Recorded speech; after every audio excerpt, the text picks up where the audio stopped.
నిత్యం ప్రజలతో మమేకమై ఉండాల్సినటువంటి అవసరం బాధ్యత ఉంది కాబట్టి ఈ యొక్క గ్రీవెన్స్ సెల్ ద్వారా నేను కూడా విచ్చేసిన తర్వాత రాష్ట్ర నలుమూలల నుంచి కూడా ప్రజలందరూ కూడా అనేక రకాలైనటువంటి సమస్యల ద్వారా మా దగ్గరికి రావడం జరుగుతుంది. వాళ్ళని తిరిగి కేవలం వినటం వరకే కాకుండా వాళ్ళని తిరిగి మళ్ళీ ఆ రెస్పాన్సిబుల్ అధికారుల్ని కలెక్టర్ అయినా ఆ ప్రాంతానికి సంబంధించి ఎస్పీ అయినా లేకపోతే అక్కడ ఉన్నటువంటి ప్రజాప్రతినిధులకైనా లేకపోతే ఏ డిపార్ట్మెంట్కి సంబంధించినటువంటి విషయం అయితే ఆ డిపార్ట్మెంట్ తాలూకా అధికారులకి నేరుగా అక్కడ పార్టీ కార్యాలయం నుంచే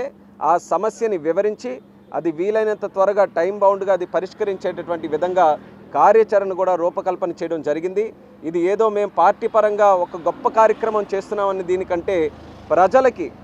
మేము ఏ నమ్మకంతోనైతే ఓట్లు వేయించుకున్నామో